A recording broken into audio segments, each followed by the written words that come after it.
my name is Palma Accardi, and you are watching Tidal Flooding Talk. We are brought to you by the New Jersey Coastal Coalition, which is a nonprofit organization dedicated in bringing you the latest information about coastal flooding. And I'm meteorologist Dan Skeldon. Again, we are at the Irish Pub, 7 p.m.-ish every Sunday night. We shoot for 7. In the summer, I'm delayed by traffic a few minutes today. Nice to have Palma back from Boston. And as always, we are joined by a guest, Deputy Administrator of Egg Harbor Township, Matt Hayden. Thanks for being here, Matt. Thank you. Matt. Thank you. Thanks for having me. And as always, we'll be discussing, the issues relevant to coastal towns when it comes to coastal storms and hurricanes and nor'easters, and anything you want to feel free to chat about, join the discussion. You can join live on Facebook, or you can always come on down here to the pub before, during, and after Tidal Flooding Talk and chat with us live. Sure.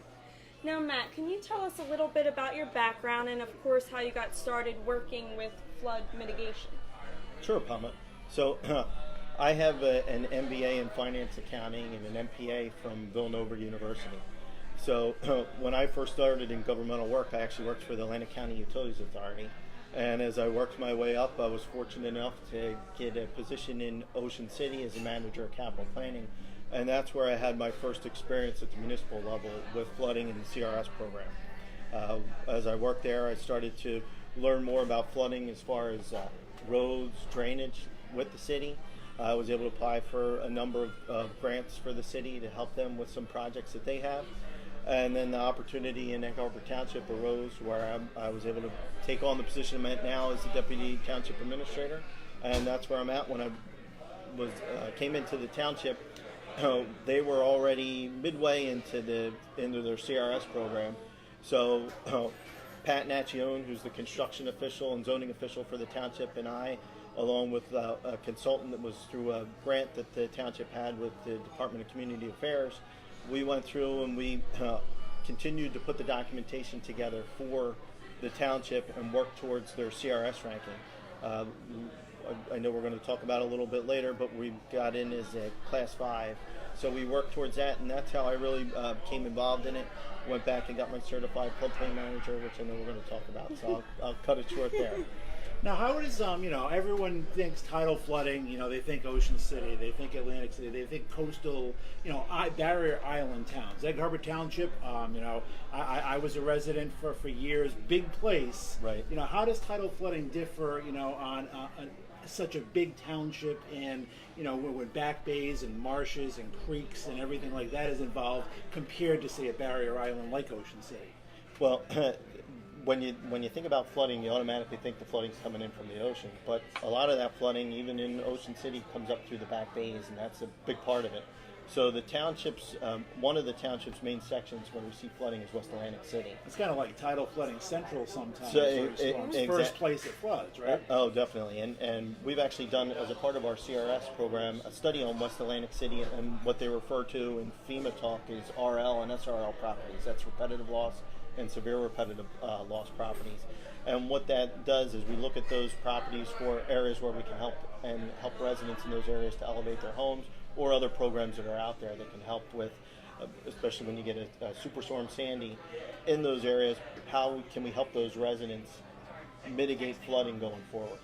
So that's one area. Another area is Riverine Flooding. So as you said, Dan, the township's so big, we have residents on the other side of the township that are on the Riverine side, the Great Egg Harbor River, where they see flooding as well. So it's kind of, when you talk about barrier island communities, you're talking about both back bay and ocean flooding. Here we're talking about mostly riverine and back bay flooding. So that's the biggest difference. And therefore it reaches much of the township then. It's not just West Atlantic City, it's not just Seaview Harbor. Anchorage Point. Right. It's much of the township. Anything that's tidal and near creeks or streams or rivers can see the flooding. Definitely. Okay.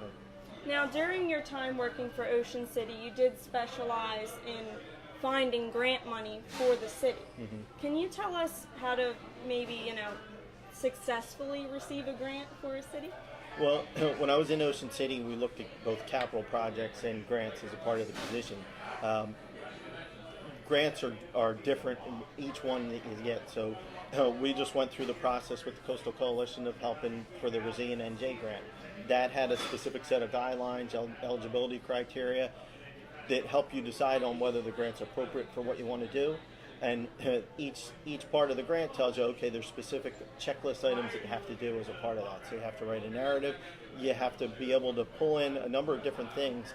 And I would say the most, just to generalize it, Palma, is to look at a grant and see first, are you eligible for it? If you're eligible for it, is the grant right for you? And then if the grant's right for you, how do you write it in a way that's most beneficial? So at the township, we looked at the Resilience NJ grant with the Coastal Coalition and other municipalities that participated as a way to help not only write the grant and be a part of the Coastal Coalition to administer it, but also make sure that it was right for the township and also right for the municipalities that participated, because that gives you a good shot of knowing if you're going to get that grant or not. You never know whether you're going to get a grant or not. It's a competitive process, but if you kind of check those bullet point checklist items, it makes it easier to know, yeah, I got a good shot at getting it or not. Okay. I do have one follow-up. Sure. Were any of those grants, or all of them, I'm not sure, dealing with flood mitigation? No, not all. No, some were historic grants, some were flood grants, some are. There's a program in FEMA after storms where they have hazard mitigation grants. They have what we'll talk about in a little bit, flood mitigation assistance grants. There's a multitude of grants that just the particular part with flooding. You were mainly talking about FEMA, flood mitigation assistance, hazard mitigation. Those are the things you would be looking at. There's another program out there called the Blue Acres program, and another program through ICC that helps those residents that need help doing elevations. Those are the main grants for flooding. But no, they were all different. It's really, if it's a road project, there's grants through the state. It's just knowing like I mentioned, knowing the grant and what you're trying to do, and knowing what to look at and how to write it, so you can try to do the projects that you want to do for the municipality. Good. How about, do you think, as far as Egg Harbor Township residents go, I mean, West Atlantic City residents, Seaview Harbor residents, Anchorage Point residents know about tidal flooding? Do you think like more bigger recent storms like Sandy and Jonas and the threats of other storms, has that kind of raised awareness of tidal flooding, like in Egg Harbor Township? I remember, like, as a resident of Skullville, and seeing the Skullville fire station have water in it during Sandy. I mean, did it kind of raise awareness of vulnerability of areas farther inland that, say, may not have normally flooded in this generation? Well, and I think what you're talking about, Lori, Dan, is the township's involvement with this community rating system, the CRS program, and that's part of what we're doing here tonight. It's getting outreach to those people that are interested, not only in the areas where they know they receive flooding, but it's also in those areas where we're going to have a workshop coming up tomorrow night for our CRS program at 5 o'clock over at the community center, where we're going to talk about the township's involvement in the CRS program and getting information out to them on the services that the township offers, why we're participating in the CRS program, and part of what those services are, it's giving the information to the residents on what their property is, working through our planning office, through Pat Nachione, who's our construction and zoning official, to know where their property is located, what flooding could affect them.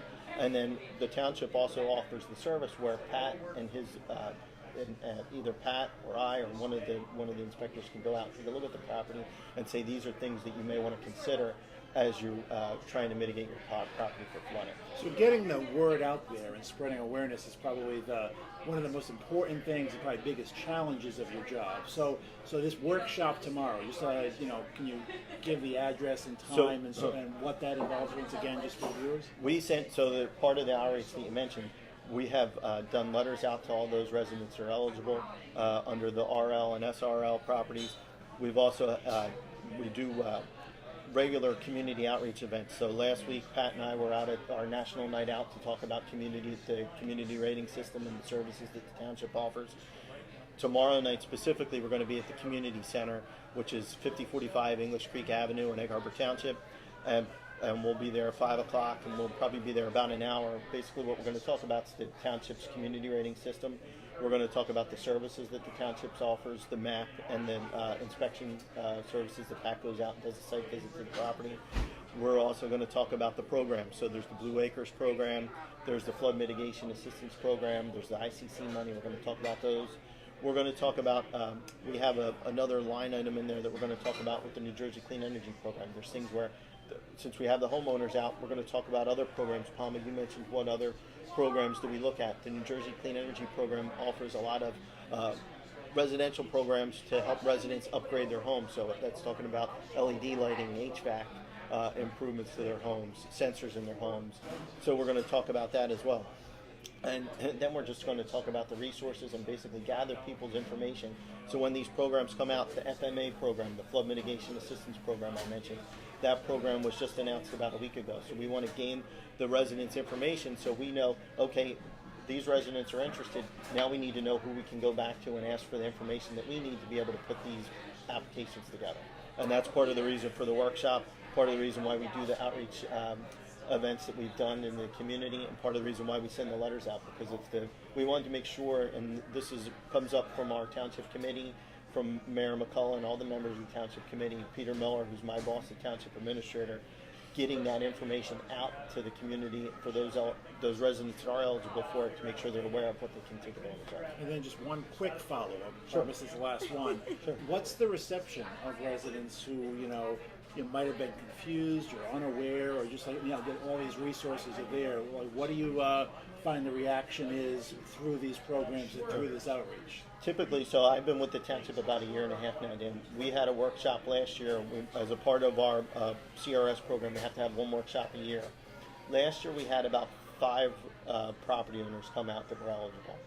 So what we did was we did the letters again this year, but we started to do door-to-door with the FMA program. It was a program that has a set amount of time that you have to apply for it. I went around one night after work and knocked on the doors and notified the residents, this program's available to you, and made sure people were aware of it, because sometimes residents will get a letter from the township and they go, I don't want to look at this, but once you explain it to them, you gain more interest, and we started to build our list. And part of it is knowing who the people are that put these applications together, because an FMA application, you need a good number of property owners to put together going back to the grants, Palma, putting together a competitive application. You need to be able to make sure you have enough property owners to be able to put a competitive application, because the FMA that particular grant is a national grant. So you're not just competing with municipalities in New Jersey, it's municipalities throughout the United States. Okay. Now, you also mentioned that you're a certified floodplain manager, commonly known as CFM. Right. Can you tell us how having that certification helps your community? Well, the CFM, how it helps the community is, again, through that CRS program. You get 5 points for every CFM that you have involved in your municipality. So Pat Nacione and I, last year around this time in August, we went to a workshop that was held by the DEP over at the Canale Center in the township. And Pat and I took the classes and we studied for the test, and fortunately enough we were lucky enough to pass the test. So we both now have our CFMs, and that adds, so Pat's 5 points and I'm 5 points, 10 points to the township's CRS ranking. So when we say ranking, what that means is that the township came in as a class 5. Each class that you're in, each class that you move up, and when I say move up, if we're talking about the township's class, the next class that we look to move up to is a class 4. Right now with a class 5, what that relates to is for those property owners in the flood-prone areas, so we're talking about the RL and SRL properties, they receive a 25% discount in their flood insurance rate by having that class 5. And that's automatic, correct? If they would go back, it's automatic. So as of October 2017, the last year, we got our class 5, and that's when they started to be able to claim that. Once they go in for the renewals, if their renewal was in December, they would tell their insurance agent where the township's now class 5, and they would expect to see that 25%. If they didn't, they should go back to their insured where they get their flood insurance and ask for that. And that's one of the advantages of this program is, your residents are saving money at no real cost to them and no effort to them. It's it's win-win for everybody. And what it is it's the activities that are involved in the CRS. It's the activities of putting ordinances on the books for regulations that we're going to build to we're going to build to a higher level. It's doing the outreach things that we're doing here tonight and the workshop tomorrow that are gaining those points to go up in levels. So the next level, just to give an example for people that may be looking at it, the class 4 then would relate to a 30% increase. So each level increase, you go up 5%. And are you guys close to class 4? Is it something that is like down the road? Like what efforts are you taking? What steps are you taking to reach that next class? What we have to do to become a class 4, there's a number of different activities. Each class you go up 500 points. So with the next class, we're close in points, but there's a requirement in the CRS program that we have a watershed master plan. So right now, going back to the grants, we're looking at grants or other partnering opportunities where we can partner with somebody or try to get a grant to do a watershed master plan, because once we have that watershed master plan, that's the next checkbox to move up to a class 4. So Pat, Natchone, and myself are looking for those opportunities to do that.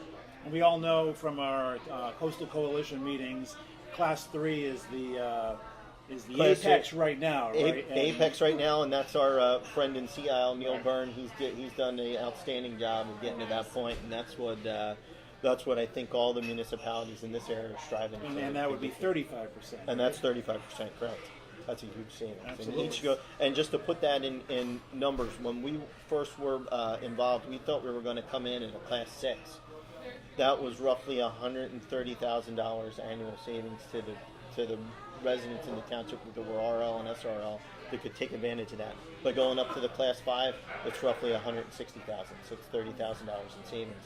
When you go to a coastal, a Barrier Island community where they have a larger number, where like you said, Dan, not every member in the township, property owner in the township is going to be able to take advantage of that. Right. We're talking about the flood-prone areas. When you go to a Barrier Island community, you see that number go up a lot higher.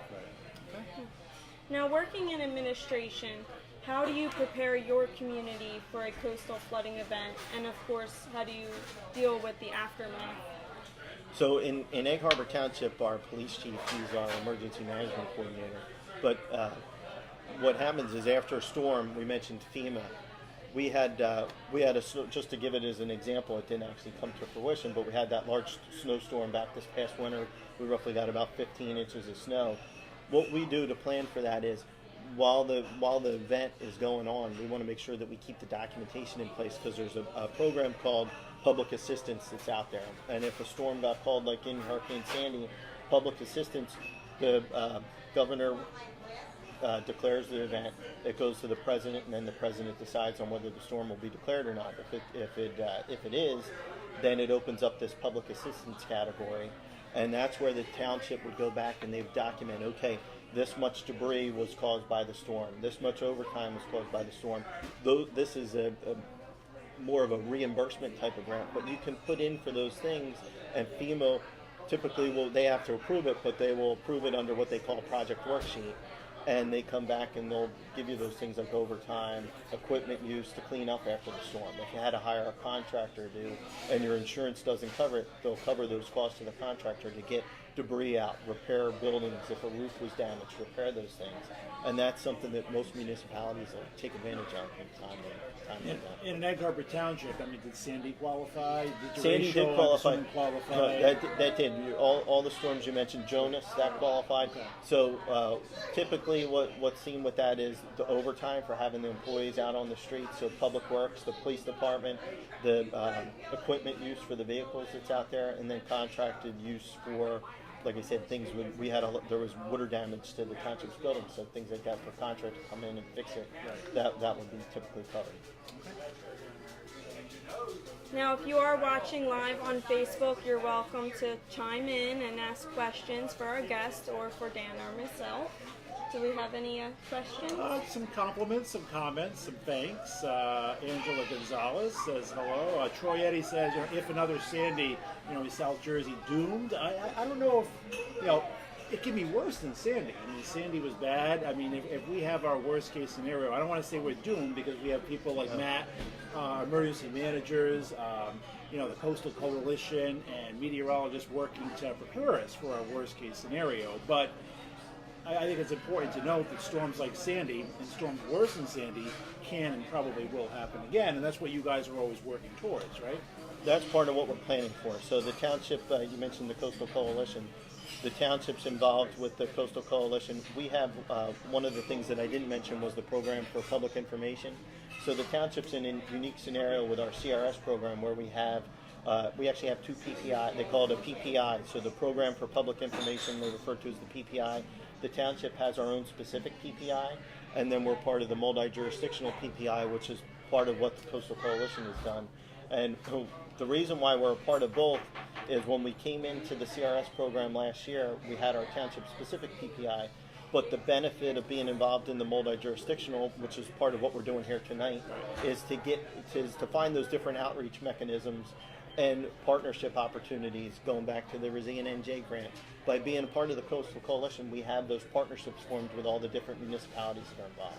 And by doing that, we can get more information out to the public. So it's not only that flood safety information, but it's the flood insurance information, it's the and ways to protect your property. So that's why we're involved in the program. That's one of the benefits of the New Jersey Right. Coastal Coalition, 501c3. It's we're working for you at no cost to you, and it's just kind of like you bring every municipality and private companies together, and you put all these heads together. You got to come out with sharing of ideas and information, and that's kind of why we're here tonight, like you said. And like you said, Dan, with shared, it comes up all the time, especially in municipal and local government, shared services.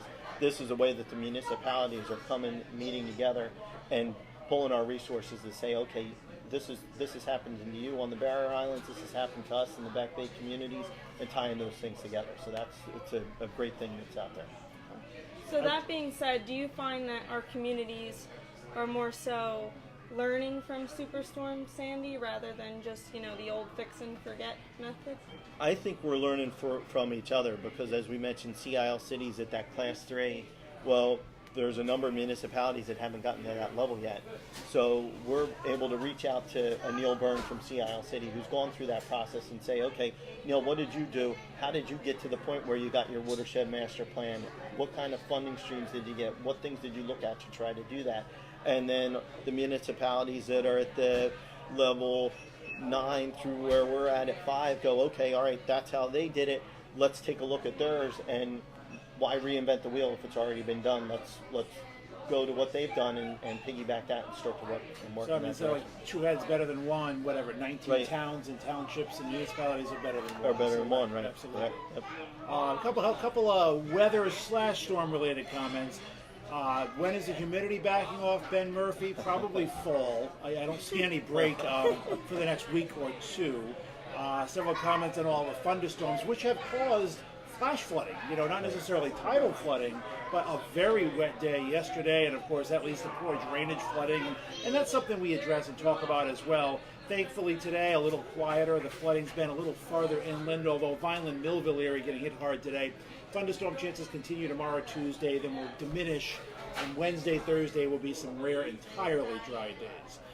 So a couple of weather-related questions there. Appreciate those, guys. And as always, feel free to just listen in the conversation every Sunday, 7 p.m. from the Irish Pub. You can join in, you can type your comments, and we will either address them live or after we're done with a text response. I did see several flash flood warning alerts on my phone yesterday, and I was with my aunt who had her volume all the way up, and it was a pretty scary sound that comes from that alert. One of the things to point out, and going back again to the Coastal Coalition, there's a program through the Stevens Institute, the SFAS, and if you go on there and sign up for it, I know I'm signed up for it, and with the past couple of days with the flash flooding, it comes up on your phone and it tells you, a flash flood could come up in the next 2 to 3 days. You get that alert on your phone, and if you're in that area, you go, okay, this is the time to get my stuff out. If I know I'm in one of those areas, let's get my things out of the harm's way, and you can prepare for it. And that's part of what this outreach is as well. If you go to the township's website and go to our CRS webpage, we have a number of resources that that's out there from FEMA through the county through the Coastal Coalition that tells you about these programs and gives you those alerts, because if you're prepared and you know where to get the information, it makes it a lot easier to get out of harm's way when you know a flood or flash flood's coming. It's a good point. Press of Atlantic City, they got a great article on the Stevens Flood Advisory System, and actually, without revealing too much information, it's one of our pet projects we're working on behind the scenes. Technology and phone apps and different ways of alerting people and explaining tidal flooding. Thankfully, a little quieter this week. Hurricane season's quiet right now, but as soon as hurricane season's done, nor'easter season's here. So you guys are always busy, right? It's always busy, and we're preparing for the next for the next wave. And the nice thing about I keep going back to the CRS program is the CRS program is set up so you're constantly preparing and doing that mitigation to make your municipality better. So when you can have that planning mechanism in place, it's a great thing for all the municipalities. Absolutely. Angela Gonzalez can explain what a flash flood is. Different than tidal flooding. Tidal flooding gradually comes up from wind and moon and so on and so forth and storms. A flash flood is basically too much rain too quickly. So if it rains really hard, 1-2 inches in an hour or less, the drains can't handle it.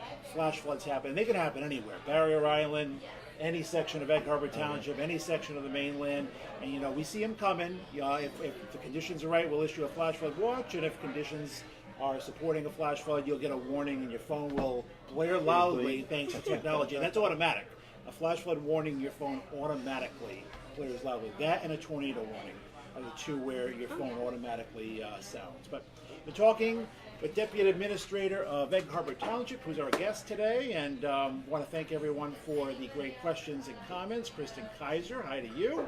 Needs a little bit of sun and drying out, where most of us do. Greg Fawkes, a semi-retired technical business executive, enjoying the beach lifestyle. It's enjoyable when the weather's nice. Of course, when the weather turns active, that's why we're here, and that's why you guys are working around the clock. Now, Matt, can you tell our viewers one more time about your event tomorrow night? Yes, tomorrow night we're going to have the Township's Community Rating System Workshop. It's our annual workshop that we have. It's going to be at the Community Center at 5045 English Creek Avenue in Egg Harbor Township. And Pat Nachione, again, who's our construction and zoning official, and I will be there. We'll be talking about our CRS program, the programs that are available to our residents, those inspection office services. So I mentioned again that our MAP services that we offer, our flood protection assistance, where we'll go out. We'll talk about the site visits and talk with the property owner on specifically what they can do with their property, and just provide info on on flood insurance policies and how they can obtain them. And then we'll just take any questions that the residents have in those areas. So definitely please come out tomorrow night if you're a resident in those areas and you're interested. Awesome. Now, the New Jersey Coastal Coalition would like to thank you for being here tonight. Oh, great. By Thank you. presenting you with an Irish Pub t-shirt. Great. Thank you very much. You're I appreciate welcome. it. Thank you, Palma. Thank you, Yeah, Matt. thank you. Matt, thanks for being here. Thank you, Dan. And again, 7 p.m. every Sunday, or 7 p.m.-ish every Sunday at the Irish Pub in Atlantic City. Come on down, join us live each and every week right here. Now, Dan, don't forget, you do have a special event this Friday at 11 a.m. in Township, I believe, with the mayor, Bob Campbell. So look out for us on Friday at 11. Weather permitting, which we hope it will. And we'll be doing some Delaware Bay, which also sees tidal flooding. We had Mayor Campbell on earlier edition of Tidal Flooding Talk. And we'll be visiting some of the lost towns along Delaware Bay, which have been reclaimed or, kind of left abandoned due to changes along the shore and the coast. So you can join us Friday, and then we'll see you guys next Sunday here. Thanks for tuning in. Thank you again. Hey, thank Good you. night. Have a good night.